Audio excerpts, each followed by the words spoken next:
भाई ने चाची की टांगे, जबकि चाची बहुत खुश थी। कुछ देर बाद इन्होंने चाची के, तो ये सब देखकर मेरे मुंह में पानी आने लगा कि मैंने फैसला कर लिया कि मैं भी ये सब करूँगी।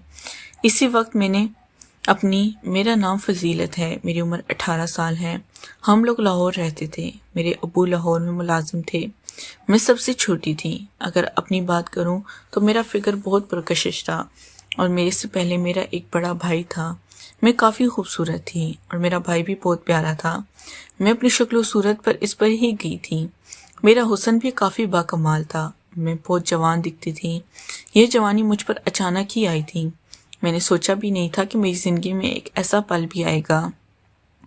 मेरा भाई 22 साल का था, जबकि वो काफ़ी लंबा था और अपनी उम्र से ज़्यादा जवान दिखता था। मुझे भी इसे देख के रश्क आता था कि मेरा भाई कितना प्यारा है। हम लोग लाहौर में बहुत अच्छी ज़िंदगी गुजार रहे थे। मेरे भाई की मेरे चाचू से बहुत दोस्ती थी। मेरे चाचू की भी शादी नहीं हुई थी। वो बहुत जवान थे, लेकिन वो मेरे भाई से कुछ साल बड़े थे और इन्हें एक लड़की काफ़ी पसंद थी। इसी वजह से वो मेरे भाई से इस लड़की के बारे में सारी बातें करते थे। मेरे भाई भी अपने होने वाली चची के बारे में सब जानते थे और मेरे चाचू का हर काम में साथ देते थे। मुझे ये सब को बिल्कुल भी पता नहीं था, क्योंकि एक दिन मैंने अपने भाई से पूछा कि वो चाचू से क्या बात कह रहे थे, तो इन्होंने मुझे इन सब से दूर रहने का कहा और कहने लगे कि मुझे इस काम में नहीं पड़ना चाहिए। पर मुझे तजस्सुस होने लगा था कि आखिर वो क्या करते हैं।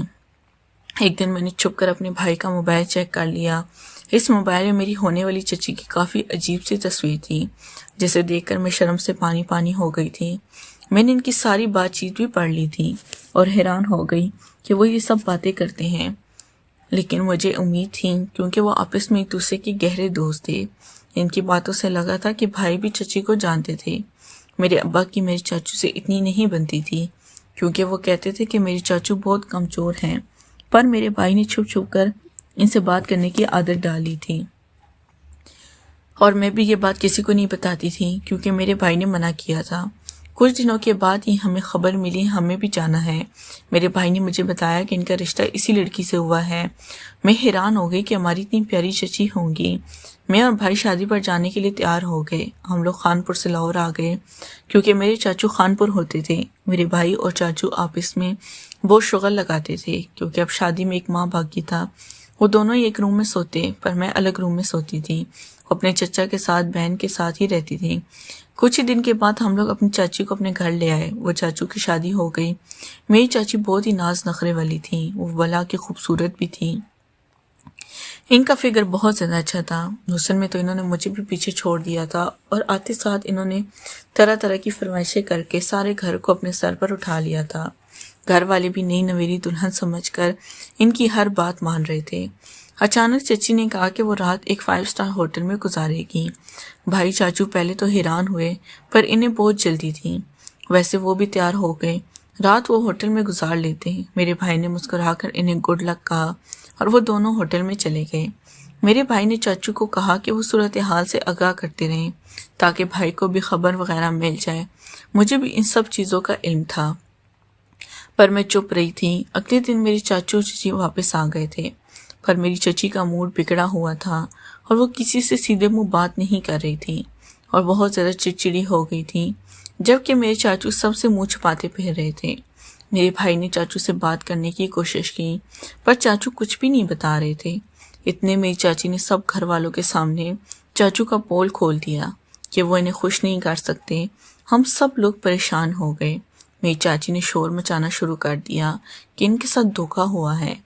हम लोगों ने चाची को समझाया कि ऐसी कोई बात नहीं है। घर वालों को भी इस बात पर यकीन नहीं था। सभी यही कह रहे थे मेरी चाची से कोई मसला है। मेरा भी यही मानना था, पर मेरे भाई भी काफ़ी परेशान थे।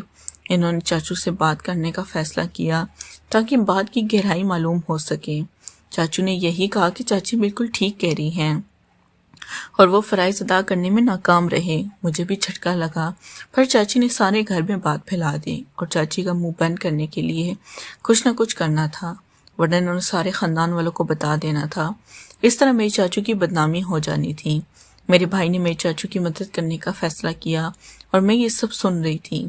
चाचू ने भाई को तफसीलन सारी बात समझा दी कि कैसे वो रात को इनके रूम में चला जाए और इससे चाची का मुंह बंद हो जाएगा और घर वाले भी समझ जाएंगे कि असल मसला चाची के साथ ही है। भाई तैयार हो गया था। मुझे भी काफ़ी तजस्सुस हो रहा था कि ये सब कैसे होगा। मैं अपने चाचू के रूम में छुप गई। रूम में हर जानिब अंधेरा था। मैं बहुत पीछे छुप गई थी। मेरे भाई पूरी तरह तैयार हो गए थे। वो अब चाची के करीब जाने लगे थे। अंधेरे में चाची को मालूम ना हो सका कि इनके साथ कौन मौजूद है। वैसे वो कहने लगी कि अगर आज इनका हक अदा ना हुआ तो वो कल सुबह पूरे ख़ानदान में ये बात फैला देंगी कि चाचू के साथ मसला है। मेरे भाई इस बात पर खामोश रहे और काम शुरू करने लगे। मैं इसके पीछे छुप कर ये सब देख रही थी, जैसे भाई और चाची वो सब करते हो। देखा तो मेरे तो होश उड़ गए। मैंने कभी नहीं सोचा था कि मैं ये नज़ारा भी देख सकती हूँ, पर अब तो वही सी नज़ारा मेरी आंखों के सामने था। मेरा दिल बेचैन होने लगा। इसी वजह से अपने खुद के साथ वहाँ मेरी चाची भी आवाज़ें निकाल रही थी। मेरे भाई ने अच्छी तरह काम किया। चाची को काफ़ी, जिस पर इसकी आवाज़ें ऊंची हो गई और यूं चाची सिसकियाँ बाहर जाने लगी। घर वालों ने समझ लिया कि चाचू बिल्कुल ठीक हैं और इनके साथ कोई मसला नहीं। कुछ देर बाद चाची सो चुकी थी और भाई फ़ौरन वापस चले गए। इसके साथ मेरे चाचू अंदर आ गए तो मैं भी जल्दी से बाहर चली गई। किसी को कोई शक न हुआ। ये बात सिर्फ चाचू और भाई के दरमियान ही थी और मुझे भी अब ये बात पता लग चुकी थी। मेरे जहन में सारी रात ये मंजर चलता रहा। मुझे नींद नहीं आ रही थी।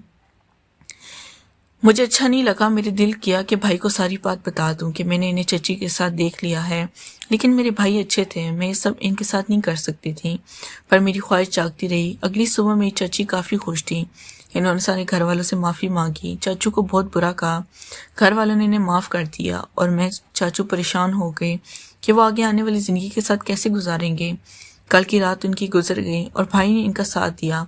मेरे भाई ने इन्हें एक प्लान बताया कि फ़ौरन काम के सिलसिले में किसी दूसरे शहर चले जाएं और इस तरह चची को मालूम नहीं हो सकेगा। मेरी चाचू को ये प्लान बहुत पसंद आया, पर इन्हें अजीब लग रहा था, लेकिन मेरे भाई ने इन्हें ज़बरदस्ती भेज दिया। मेरी चाची भी सही हो गई थी। हम लोग वापस लाहौर चले गए। एक दिन मेरे भाई के साथ लड़ाई हो गई तो मैंने अपने भाई को कह दिया कि मैं सब चची को बता दूंगी कि सार चाचू की जगह वो चची के साथ था। मेरा भाई परेशान हो गया, कहने लगा मैं ऐसा कुछ नहीं करूंगी, ऐसा चाचू ज़माने में बदनाम हो जाएंगे। फिर मैंने अपने भाई के सामने शर्त रख दी। भाई शर्त सुनकर परेशान हो गए। इन्हें सब मानना पड़ा क्योंकि मैं चची को बताने वाली थी। मैंने रात को उनसे कह दिया था कि वो मेरे रूम में आ जाएं और मेरे साथ सब करें जो इन्होंने चची के साथ किया। कुछ ही देर बाद वो तैयार हो गए। मैं बहुत खुश हो गई। मेरे भाई ने कह दिया कि अगर मैंने अब किसी को ये राज बताया तो मेरा बुरा हाल कर देंगे। मैंने उनसे वादा किया कि राज किसी को भी पता नहीं चलेगा, लेकिन मेरे चाचू दूसरे शहर से वापस चची के पास चले गए। मेरे चाचू ने मदद के लिए दोबारा भाई को अपने पास बुला लिया और मैं समझ गई कि सब एक मरतबा फिर होने लगा है। इस बार मेरे भाई ने खुद मुझे बता दिया कि मैं काफ़ी जलने लगी थी। ये सब कब तक चलेगा? कुछ ही दिनों के बाद सब घर वालों को मालूम हो गया कि मेरी चची उम्मीद से है। मैं जानती थी कि इसके पीछे मेरे भाई का हाथ है। नेक्स्ट पार्ट के लिए चैनल को लाजमी सब्सक्राइब